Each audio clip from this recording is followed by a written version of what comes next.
आज बाबा कहते हैं अब घर जाना है ना, अब घर वापस जाना है। बाबा आज जो भी मुरली में श्रीमत दे रहे हैं वो इसलिए दे रहे हैं क्योंकि अब घर जाना है। बाबा आज कहते हैं जब नाटक में पाठ बजाते हैं तो पाठ भी बजा रहे हैं और घड़ी भी देख रहे हैं, है ना, क्योंकि देखो सब टाइमर पे चलते रहते हैं ना, तो मालूम है कि मेरा जो डायलॉग है वो 5 मिनट में ख़त्म होना चाहिए, नहीं हुआ तो मेरे को पेनल्टी लग जाएगी। आजकल तो ऐसा ही होता है ना, परफॉर्मेंस देने जाते तो ये मालूम है कि मुझे 5 मिनट मिले हैं, 5 मिनट में परफॉर्म करना है। तो नाटक में एक्टर एक्ट भी करता है और घड़ी भी देखता रहता है। तो बाबा भी हमें कहते हैं कि अब तुम्हें जीना भी है और जाना भी है है ना, एक्ट भी चलेगी।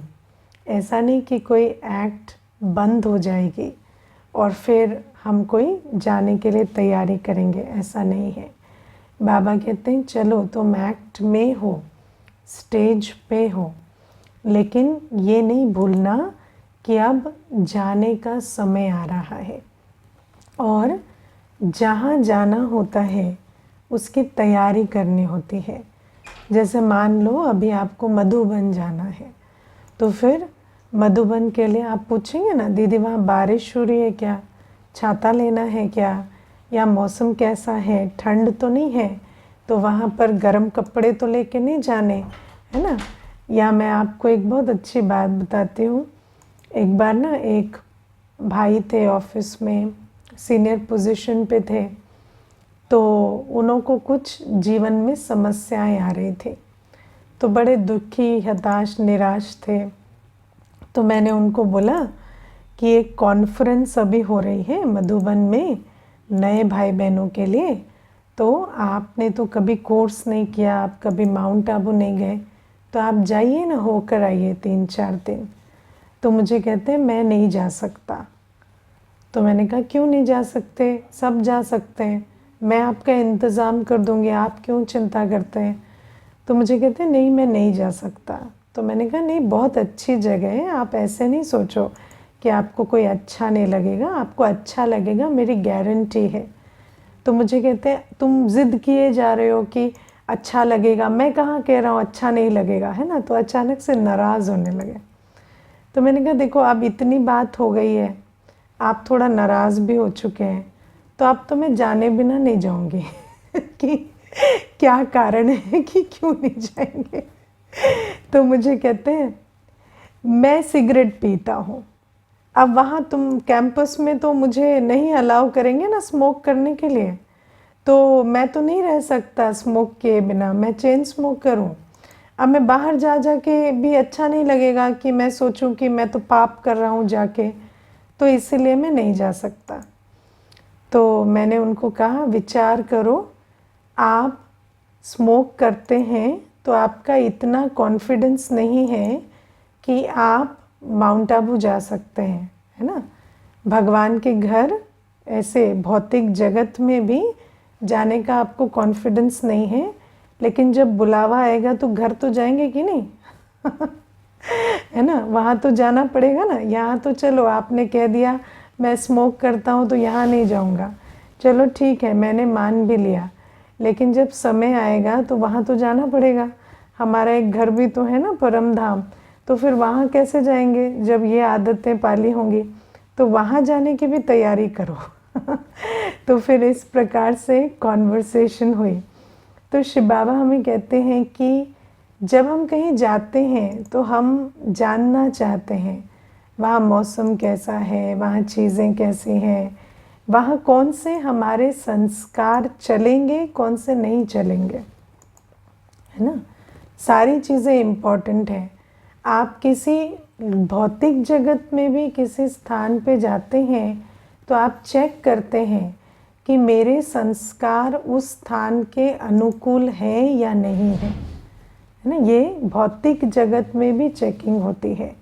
तो बाबा कहते हैं कि अब तो तुम्हें परमधाम जाना है, और जब बाप के साथ घर जाना है तो तुम्हें अटेंशन देना पड़ेगा कि वहाँ तो शरीर नहीं जाएगा, वहाँ तो कोई भी पतित संस्कार नहीं जाएंगे। तो चलो पतित संस्कार तो भले ही सज़ा खा के भी बाबा ठीक कर देते हैं, है ना, लेकिन कम से कम शरीर से तो न्यारा हो, क्योंकि शरीर से न्यारा ही नहीं हुआ तो बाबा कहते हैं जब आत्मा शरीर से निकलेगी तो अगर शरीर से बहुत लगाव है तो सबसे पहले तो खाल खींचने जैसा अनुभव होगा, है ना, जैसे कोई शरीर को खींच कर अलग कर दे ऐसा अनुभव होगा। तो बाबा कहते हैं इसीलिए खूब अभ्यास करो। मैं आत्मा इस देह से न्यारी हूँ, अपने स्वधर्म में स्थित हूँ, है ना। तो पहले आता है स्वरूप और फिर आता है स्वधर्म। तो बुद्धि बल से अपने आप को अपने स्वरूप, इस देह के रूप को भूलकर अपने निजी रूप बिंदु रूप में और निजी धर्म शांति में स्थित करना है। जैसे हम सारे दिन अपने आप को देह और देह की दुनिया के धर्मों में स्थित करते हैं और रूप भी बदलते रहते हैं, है ना, रूप भी बदलते रहते हैं। हर जगह के लिए, हर संबंध के लिए, हर रोल के लिए अपना ड्रेस लुक चेंज करते रहते हैं, है ना। और फिर अपना जो स्वधर्म भी, जो अपना देह का धर्म है वो भी बदलते रहते हैं। मुझे आज ही एक बहन आई थी तो मुझे कहती है कि मुझे लगता है ना मैं सारे दिन नाटक ही करती रहती हूँ, है ना। तो मैंने कहा मतलब, तो कहती है ऐसे ना झूठी झूठी सी हूँ मैं। तो मैंने कहा किस प्रकार से, ठीक से बताओ। तो मुझे कहती है जिसके साथ रहती हूँ उसके साथ उसके टाइप की एक्टिंग करती रहती हूँ, है ना। कोई अगर जैसे अभी आपके साथ खड़ी हूँ तो मैं बहुत धार्मिक बातें करूँगी और ऐसे अच्छी अच्छी बन के रहूँगी। फिर हस्बैंड के पास जाती हूँ तो पुरानी जो ग्रीवांसेस हैं वो सब शुरू हो जाते हैं। बच्चों के प्रति थोड़ा पोलाइट रहती हूँ कि कल बुढ़ापे में ये मेरा ध्यान रखेंगे तो मुझे कहती है कि मैं ऐसे ना, मुझे लगता है कि मैं बहुत चालाकी से हर जगह पे चल रही हूँ और मैं हमेशा कुछ ना कुछ कर ही रही हूँ। मुझे ऐसा लगता है षड्यंत्र सा करती रहती हूँ। तो मैंने उसको बोला टेक इट इजी, इतना भी है ना बुरा नहीं है आप उसको डिस्क्राइब करते वक्त बहुत बुरा बना दे रहे। तो फिर मैंने उसको कहा कि जब हमें मालूम नहीं होता कि हम एक्चुअली कौन हैं तो क्या होता है कि देह और देह के संबंध के हिसाब से, रोल्स के हिसाब से, रिलेशनशिप्स के हिसाब से हम अलग अलग धर्म एडॉप्ट करते हैं, अलग अलग क्वालिटी, अलग अलग नेचर, अलग अलग संस्कार को इमर्ज करके रखते हैं और उस रूप से चलते हैं। लेकिन बाबा अब कहते हैं जैसे तुम हर जगह अपना लुक और अपनी नेचर, है ना, चेंज करते जाते हो, अपना बोलने का तरीका, कनेक्ट करने का तरीका, हर किसी से मिलते हो थोड़ा थोड़ा चेंज होता रहता है। लेकिन अब तुम समझो कि ये सब यहीं छूट जाना है। वो जो इतने सारे आवरण, इतने सारे कैरेक्टर्स, इतने सारे रोल्स हम प्ले करते हैं ना, वो सब यहीं के यहीं रहेंगे और अब हमें बिंदु और शांत स्वरूप में जाना है। तो अब बाबा कहते हैं जो तुम्हारा स्वरूप है और स्वधर्म है जिसमें तुम्हें वापस जाना है, अब उसका ध्यान रखो, क्योंकि यहाँ जीने के लिए जो परधर्म की ज़रूरत है और डिफरेंट रूप बनाने की ज़रूरत है वो तो तुमने बहुत किया, लेकिन अब जाने के लिए जो स्वधर्म और स्वरूप की ज़रूरत है उसका अच्छा अभ्यास करो, है ना। और इसीलिए अमृत वेले का भी योग और सारे दिन में भी जो ट्रैफिक कंट्रोल की आदत हमें बाबा ने दिलाई है वो क्या है कि सारे दिन में कई बार न्यारे हो जाओ देह और देह की दुनिया से और अपने बिंदु रूप और शांत स्वरूप में स्थित हो जाओ, क्योंकि तुम्हें बीच बीच में याद दिलाना है, बीच बीच में पॉज लेना है कि ये सारी दुनिया जो यहीं रहने वाली है उससे मैं न्यारी हूँ और जैसे जाना है ना उसकी ड्रिल करनी है ना। जैसे जब किसी जगह पर अर्थक्वेक बहुत फ्रीक्वेंटली आते हैं तो क्या करते हैं, दिन में 3-4 बार सारा काम हो रहा है, स्कूल में बच्चे पढ़ रहे हैं, घर में काम हो रहा है, लेकिन उस सोसाइटी में ड्रिल कराते हैं, है ना। अभी आवाज़ होगी तो तुम ड्रिल करना, अर्थक्वेक के टाइम पे अचानक कैसे बिहेव करोगे कहाँ छुपोगे, क्या करोगे, तो वो ड्रिल कराते हैं। ऐसे बाबा कहते हैं कि अचानक कभी भी जाना पड़ जाएगा तो उसके लिए बीच बीच में ड्रिल करते रहो, बीच बीच में अपनी अटेंशन की स्थिति में अपने स्वरूप और स्वधर्म में स्थित हो जाओ। फिर बाबा एक और बात कहते हैं आज कि शिव बाबा हमारा पिता है, लेकिन संन्यास धर्म में कह देते हैं कि आत्मा सो परमात्मा है, आत्मा परमात्मा में लीन हो जाती है। तो बाबा कहते हैं अगर ऐसा समझकर बैठें तो फिर आत्मा को ताकत कैसे मिले, है ना। तो आत्मा को तो बाबा ही, क्योंकि बाबा सागर है तो बाबा ही सारी ताकत देने वाला है। तो बाबा कहते हैं आत्मा सिर्फ स्वधर्म में ना स्थित हो, लेकिन शांति में टिकने के लिए उसको बाबा की याद भी चाहिए, है ना। कभी भी हम बिना किसी याद के नहीं रह पाते, अंदर हमेशा मैं और दूसरा दो रहते हैं। तो बाबा कहते हैं मैं और मेरा ये दोनों चाहिए। तो बाबा कहते हैं मैं में भी स्थित हो, मैं आत्मा, और मेरा बाबा, दोनों में स्थित होकर शांति स्वधर्म में बैठना है। और फिर बाबा कहते हैं चलो जाने का तो ठीक हो गया, जाने का इंतज़ाम होता रहेगा अगर ये प्रैक्टिस करेंगे, लेकिन इसमें जीने का भी इंतज़ाम होता है। कैसे होता है? तो बाबा कहते हैं जीने के लिए क्या चाहिए? शांति, है ना। लोग कहते हैं शांति से जीने दो और कहते हैं मन को शांति चाहिए। तो आज जीवन के लिए सबसे बड़ी जो चीज़ आज मनुष्य ढूंढता है वो शांति है। तो बाबा कहते हैं जब आत्मा स्वधर्म में स्थित होती है, देह से न्यारी अपने बिंदु रूप में स्थित होती है, तो सिर्फ ऐसा नहीं कि जाने की तैयारी होती है, लेकिन आत्मा स्वधर्म में है तो मन भी शांत हो जाता है। मन शांति मांगने से शांत नहीं होगा। मन को दिन भर कहीं शांति चाहिए, शांति चाहिए, तो शांत नहीं होगा। जब आत्मा पर धर्म में है, देह के धर्म में है, तो आत्मा शांत नहीं हो सकती। क्यों?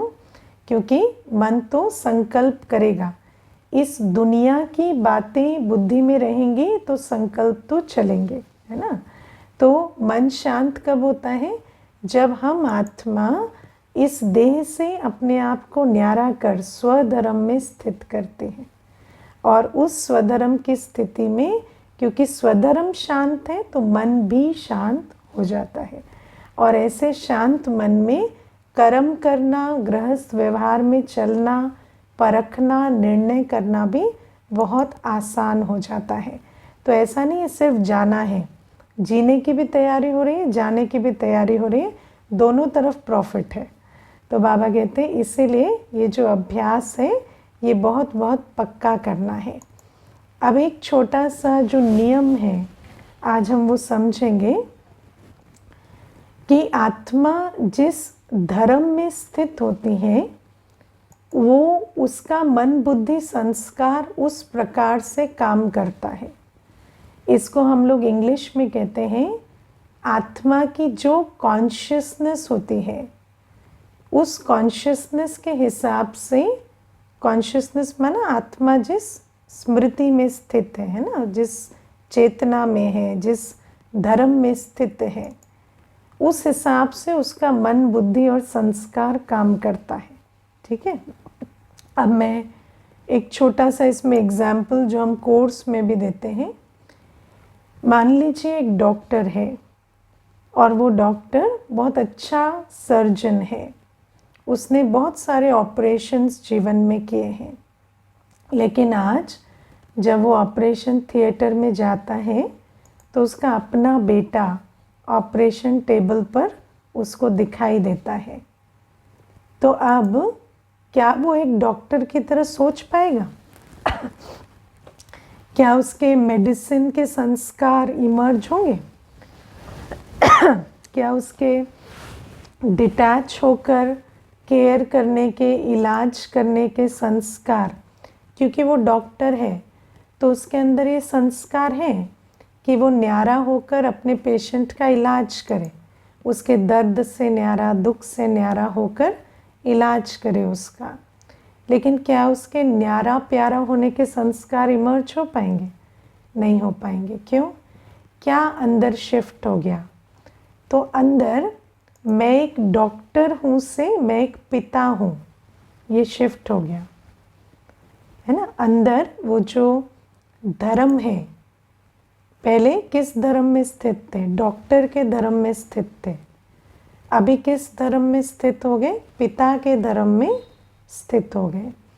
तो जैसे पिता के धर्म में स्थित हो गए तो मन के संकल्प, बुद्धि का ध्यान और संस्कार भी परिवर्तन हो गए। अटैचमेंट के संस्कार इमर्ज हो गए, न्यारा प्यारा होकर इलाज करने के संस्कार पीछे चले गए। ध्यान इलाज से ज़्यादा दर्द पर चला गया। मन के संकल्प जो ये चल रहे थे, मुझे क्या करना है, अब मन के संकल्प चल रहे हैं, भगवान इसको कोई बचाओ, है ना। तो ये जो मन, बुद्धि और संस्कार है, ये आत्मा की स्थिति, आत्मा की जिस चेतना में है, जिस कॉन्शियसनेस में है, उस हिसाब से काम करते हैं। और बाबा हमें कहते हैं कि इसीलिए जब हम देह के धर्मों में रहते हैं, अब देह के सब धर्म विकारों के आधार से हैं, है ना। जितने भी रोल्स हम प्ले करते हैं, जैसे अब डॉक्टर के केस में है ना, ये है कि रहमदिली है, लेकिन ये भी है कि जब पेशेंट नहीं ठीक होता तो बुरा लगता है कि मेरे से एक फेलियर हो गई या मेरे से ठीक नहीं हुआ, तो वो वाली बात रहती है। जब पेरेंट की चेतना में है तो पेरेंट में अटैचमेंट होती है। तो हर एक देह और देह के धर्मों में कुछ न कुछ विकार होते हैं, कुछ न कुछ विकार इमर्ज रहते हैं। मन के संकल्प, चाहे काम, क्रोध, लोभ, मोह, अहंकार, ईर्ष्या, द्वेष, कुछ ना कुछ के तो संकल्प चलेंगे, है ना। जब हम देह के धर्म में होंगे तो मन ऐसा नहीं हो सकता कि मन निर्विकारी संकल्प ले। कभी भी बॉडी कॉन्शियसनेस में आपके संकल्प पवित्र नहीं हो सकते, है ना, क्योंकि देह का अभिमान ही माना कुछ ना कुछ विकार के आधार से हम कर्म कर रहे हैं। आप सारे दिन ऐसा कोई भी कर्म है जो विकारी नहीं करते जब आप बॉडी कॉन्शियस हैं। जब आप बाबा की याद में हैं तभी निर्विकारी कर्म होते हैं, तभी, है ना, रहमदिली के आधार से या विश्व कल्याण की भावना के आधार से कर्म होते हैं। नहीं तो सारे कर्म, सारे संकल्प हमारे किसी न किसी विकार के आधार से होते हैं। और जब विकार के आधार से संकल्प होंगे तो संकल्प दुख अवश्य देंगे, वो संकल्प अशांत अवश्य बनाएंगे, कुछ न कुछ हलचल में लाएंगे। इसीलिए बाबा कहते हैं जब तक तुम इस देह और देह के संबंधों, धर्मों के चक्कर में पड़े रहोगे तो तुम्हारे मन में शांति का अनुभव नहीं हो सकता। इसीलिए जब आत्मा इनसे बुद्धि योग निकाल कर अपने आत्मिक धर्म, स्वधर्म में स्थित होती है कि मैं एक ज्योति बिंदु आत्मा हूँ, परमधाम निवासी हूँ, शिव पिता की संतान हूँ, तभी जाकर हम आत्मा का मन शांत होता है। और फिर इस शांत मन के आधार से जब हम कर्म में आते हैं और श्रीमत के आधार से कर्म में आते हैं तो हमारे कर्म भी श्रेष्ठ होते हैं। समझ आ रही है बात, है ना। तो ये आज बाबा हमें कह रहे हैं। और इसी से जुड़ा हुआ और एक जो बात बाबा हमें कहते हैं कि माया जीते जगत जीत है, मन जीते जगत जीत नहीं है, है ना। तो इस दुनिया में ऐसा नहीं हो सकता कि कर्म क्षेत्र में आप संकल्प ही ना करें, मन बिल्कुल स्टॉप हो जाए। लेकिन जब हम माया को जीतते हैं, बार बार स्वधर्म में स्थित होते हैं, बाबा की याद में आते हैं, फिर कर्म करते हुए बाबा को बीच में रखते हैं, बुद्धि में श्रीमत को रखते हैं, तो हमारे कर्म विकारी नहीं श्रीमत के आधार से चलने लगते हैं। राइट? जब हम बार बार अपने आप को देह के धर्म संबंधों से न्यारा कर बाबा की याद में बिठाते हैं, तो हमारे हर कर्म में बीच में बाबा आ जाता है।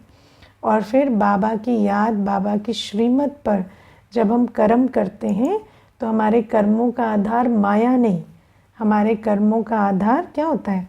विश्व कल्याण की भावना या श्रीमत होता है।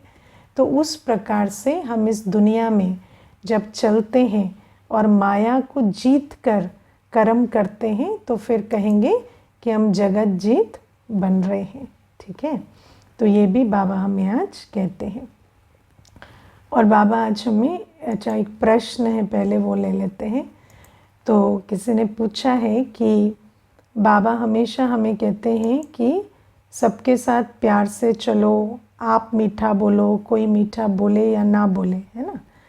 लेकिन अगर हम हमेशा मीठा बोलते हैं तो लोग समझते हैं इसमें हमारा कोई स्वार्थ छिपा हुआ है ना। तो जब मैं मीठा बोल रहा हूँ, हमेशा मैं प्यार से बात कर रहा हूँ, मैं हंस के बात कर रहा हूँ, तो लोग समझ रहे हैं कि शायद इनका कोई स्वार्थ छिपा हुआ है ना।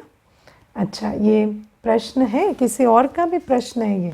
एक ने तो पूछा है, बाकियों का भी प्रश्न है ना। क्योंकि कई बार बाबा कहते हैं कि मैं आत्मा, जैसे आज भी बाबा कह रहे हैं कि स्वधर्म में स्थित होकर कर्म करूं, तो मेरा स्वधर्म तो शांति, पवित्रता, प्रेम, सुख है। तो मेरे हर कर्म कैसे होंगे? सुख स्वरूप, प्रेम स्वरूप, शांत स्वरूप, है ना।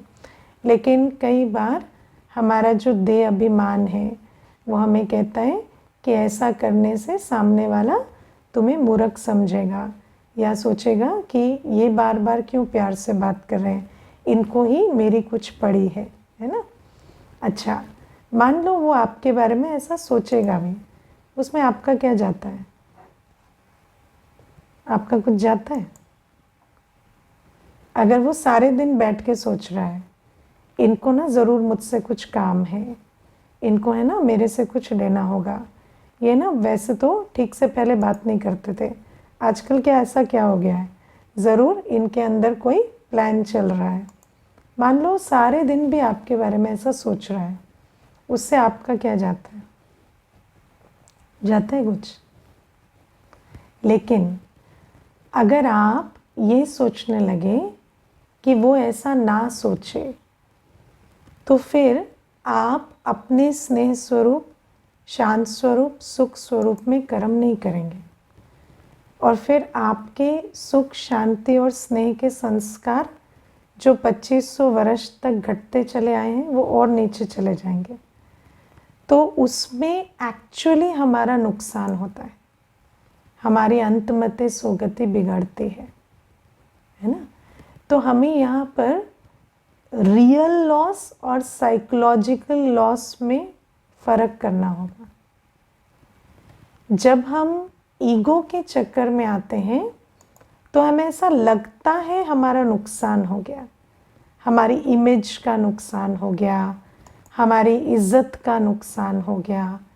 लेकिन वास्तव में इमेज और इज्जत एक साइकोलॉजिकल चीज़ है कि नहीं? एक साइकोलॉजिकल चीज़ है, आपके माइंड में है।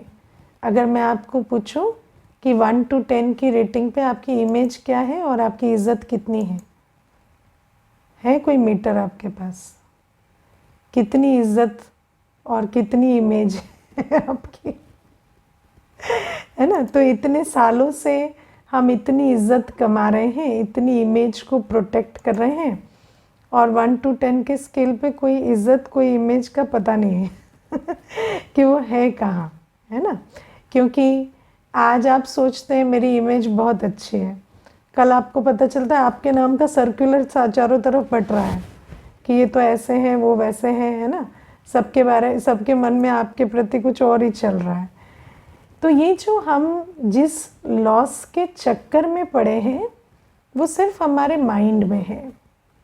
लेकिन जब हम अपनी सुख स्वरूप, शांत स्वरूप, स्नेह स्वरूप कर्मों को इसलिए नहीं करते क्योंकि हमें लगता है ऐसा हम करेंगे तो सामने वाला ऐसा सोचेगा, वैसा सोचेगा, और हम अपनी जो क्रिएटिव, अपनी जो गुण स्वरूप अवस्था है उसको हम कर्मों में ना लाकर उसको ब्लॉक करते रहते हैं, तो हमारा एक्चुअली नुकसान होता है।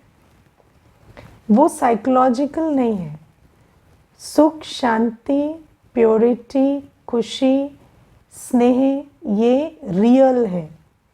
आप इसको फील करते हैं, ये आपके हॉर्मोन्स रिलीज करता है, ये आपके बॉडी की उमंग उत्साह की स्टेट बनाता है, आपकी हेल्थ बनाता है, आपके मन की स्थिति का निर्माण करता है।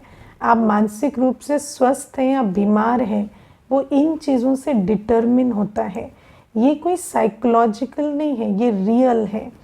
जब दुनिया में कहावत बनी कि when health is lost, when wealth is lost, nothing is lost, when health is lost, something is lost, when character is lost, everything is lost, तो कैरेक्टर दिखाई नहीं देता है, लेकिन उसका लॉस सबसे रियल है। ये बात हमें बताई गई है पहले से। तो इसका जो लॉस है वो हमें समझना है। बाबा हमें कहते हैं ना ज्ञान में, कल भी आज भी बाबा ने कहा ये सब समझ की बात है। अंदर अंदर हमें समझ से चलना है कि जब हम इस ईगो के चक्कर में पड़ के एक्चुअली श्रेष्ठ कर्म नहीं करते, एक्चुअली व्यर्थ कर्म या विकारी संकल्प चलाते हैं, तो हमारा रियल लॉस होता है। और मैं आपको एक और चीज़ बताऊं, इस रियल लॉस के साथ हमारी रियल इमेज का भी लॉस होता है। हमारी सबसे रियल इमेज कौन सी है? सेल्फ इमेज, जो आप अपने बारे में जानते हैं, वो सबसे बड़ी इमेज है आपकी। क्योंकि जो आप अपने बारे में जानते हैं वो आप भुला नहीं सकते, मिटा नहीं सकते, उसके बारे में आप कोई भ्रम क्रिएट नहीं कर सकते। तो दूसरे के मन में मेरी क्या इमेज है उससे फ़र्क नहीं पड़ता। लेकिन अगर मैंने जानबूझकर किसी से मुंह मोड़ा है, किसी से प्यार से बात नहीं की है, किसी के दर्द के समय में उसको मदद नहीं की है, किसी को दुख दिया है, तो मेरे अंदर मुझे मालूम है कि मैंने पाप किया है, और वो जो लॉस है वो मुझे स्वमान में स्थित नहीं होने देता। आज आप देखो, मैं कई बार ये बात क्लास में सुनाती हूँ कि जैसे बाबा के घर में कोई भी आता है तो मानो उसने कोर्स भी नहीं किया है, ज्ञान भी नहीं सुना है अभी, लेकिन वो जब अपना प्रश्न पूछता है कि मुझे जीवन में ये समस्या है या ऐसा है, तो हम उसको ऐसे ही, कोई नया आता है तो एक ही दिन में सब कुछ थोड़ी सुना देंगे, तो उसको कहते कोई बात नहीं, आप अनुभव करो कि भगवान आपके साथ है और वो आपको मदद कर रहा है। वो सुनकर तो चला जाता है, कोशिश भी करता है, लेकिन उसको ऐसा फील नहीं होता है ना। वो बैठता है, सोचता है भगवान मेरे साथ है, फिर कुछ दिन के बाद कहता है पर लगता नहीं है दीदी भगवान मेरे साथ है ना। क्यों नहीं लगता? क्योंकि जिस आत्मा को मालूम है कि मेरे कर्म ठीक नहीं है अंदर बहुत डीप है ये चीज़ है ना, उसको मालूम है कि मेरे कर्म ऐसे है ही नहीं कि भगवान का साथ मुझे मिले, तो भगवान का साथ मिलेगा कैसे, है ना। तो ये जो भगवान का साथ अनुभव करने के लिए भी बाप है या टीचर है वो तो बाद में, लेकिन जब हम दुनिया के रूप से भगवान भी समझते हैं तो भगवान का भी हाथ और साथ अनुभव करने के लिए आत्मा को कॉन्फिडेंस अपने कर्मों से और अपनी सेल्फ इमेज से आता है। दुनिया में ऐसे बहुत लोग हैं जो अपनी जो मोरालिटी है, मानो उनको ज़्यादा नहीं पता कर्मों के बारे में, उनको ये नहीं पता कि काम विकार है या मुझे ईर्ष्या नहीं करनी है, नहीं मालूम होगा, लेकिन जो उनको मालूम है ये पाप है, चोरी ठगी, है ना, झूठ बोलना, माना उसको मालूम है, अगर उसने to the best of his knowledge and ability भी पाप नहीं किया है, तो भी उसको कितना गुमान होता है कि भगवान मेरा साथ देता है, होता है कि नहीं? और अगर होता है तो बाबा भी देता है साथ उसका बाबा भी साथ देता है। मैं आपको एक अनुभव की बात बताती हूँ। एक बार पुराने भाई बहनों की क्लास थी और उसमें एक कुमार बैठा था जिसने अभी अभी कोर्स किया था। तो मैंने उस क्लास में पूछा कि इस क्लास में बाबा की पूरी श्रीमत पर कौन चलता है? तो उस कुमार ने हाथ उठा दिया, है ना। अब उसकी तो पहली पहली क्लास है, उसको श्रीमत मालूम भी नहीं है, लेकिन उसने हाथ उठा दिया। तो मैं अपने मन में सोचने लगी, लेकिन I have to give this to him. मैं उसको ये नहीं कह सकती कि तुम नहीं मानते, क्योंकि वो जितना जानता है, अभी तक उसको जितना सुनाया है, वो उसके हिसाब से कॉन्फिडेंट है। और नेचुरल है कि बाबा भी उसको डिनाई नहीं कर सकता क्योंकि जिसको ज्ञान नहीं उसको बाबा भी कैसे डिनाई करेगा, है ना। तो आत्मा को जो ये अंदर जो हम जानबूझ के विकर्म करते हैं ना, हमें मालूम है फिर भी विकर्म करते हैं, उन विकर्मों का जो बोझ होता है वो हमारी सेल्फ इमेज खराब करता है। और इस मेरा जो अनुभव है जीवन का, आपकी self image is your only image. और जब आप श्रीमत के विरुद्ध कुछ करते हैं तो आपकी सेल्फ इमेज डिस्ट्रॉय हो जाती है तो इसीलिए आपको कोई कुछ भी सोचे उससे फ़र्क नहीं पड़ता, आप वो करो जो श्रीमत प्रमाण है। तो आपका स्वमान, आपका अनुभव कि बाबा मेरे साथ है, आपकी शक्तिशाली स्थिति वृद्धि को पाती चली जाएगी। तो इसीलिए इस बात में नहीं जाना है कि जब आप श्रीमत फॉलो करते हैं तो कोई क्या सोचते हैं, है ना। क्योंकि दुनिया में अनेक आत्माएं हैं, अनेकों संस्कार हैं, उनकी अनेक विचारधाराएं हैं। और दुनिया में कहते हैं ना, आप बोलने वाले का मुंह नहीं बंद कर सकते, मारने वाले का हाथ तो पकड़ सकते हैं, लेकिन बोलने वाले का मुंह नहीं बंद कर सकते। और तीसरी बात है, सोचने वाले का तो आप पता ही नहीं कर सकते तो उसमें जाना ही क्यों है ना। बोलने वाले का भी आजकल मुंह बंद किया कर देते हैं, लेकिन सोचने वाले का तो कुछ नहीं कर सकते। तो आप मत सोचो कि वो क्या सोच रहे हैं, वो तो सोच ही रहे हैं, ठीक है। तो ये एक प्रश्न का उत्तर है। फिर बाबा आज हमें कहते हैं कि तुम सदा उमंग उत्साह में रहो और अनेकों को उमंग उत्साह अपने उमंग उत्साह से दिलाओ, है ना। और आज बाबा हमें उमंग उत्साह की एक चाबी देते हैं। क्या चाबी दी बाबा ने? मैं विश्व कल्याण के लिए जिम्मेवार आत्मा हूँ, है ना। जब किसी पे जिम्मेवारी होती है ना, तो वो थक नहीं सकता, उसको अलाउड नहीं है। हम कब थकते हैं? जब हम अपने को अलाउ करते हैं, है ना। देखो, जो 12 घंटे की नौकरी करता है वो 12 घंटे के बाद थकता है, जो 3 घंटे की नौकरी करता है 3 घंटे के बाद थकता है जो 18 घंटे की नौकरी करता है वो 18 घंटे के बाद थकता है। क्योंकि हम सब ने अपने आप को अलग अलग प्रकार से परमिशन दी हुई है। आप तभी थकते हैं जब अपने आप को परमिट करते हैं। तो जब आपको मालूम है कि जब तक नई दुनिया नहीं आई है मुझे थकना अलाउड नहीं है, तो आप कभी नहीं थक सकते आप सदा उमंग उत्साह में रहेंगे। और मैं आपको एक आदि की बात बताती हूँ कि एक बार एक भाई है जो यज्ञ में बहुत बड़े भाई हैं आज, तो जब शुरू शुरू में यज्ञ में आए तो आराम से सोए थे, है ना, दोपहर में। तो बाबा ने देखा और बाबा ने कहा, नए विश्व की स्थापना का कार्य संपन्न हो गया क्या? ये इतने आराम से कैसे सोया है?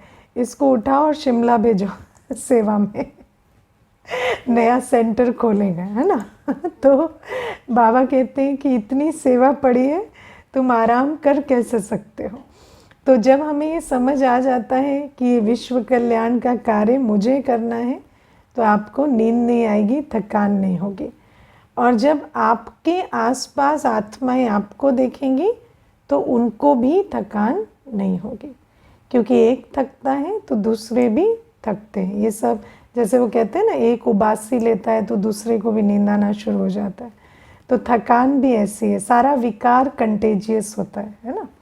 सारा विकार बहुत कंटेजियस होता है और गुण भी कंटेजियस होते हैं, है ना। तो जैसे आलस आलस को आज तक बढ़ा रहा था, ऐसे अब हम हमारा अथकपन औरों को भी अथक बनाएगा। ओके, ओम शांति।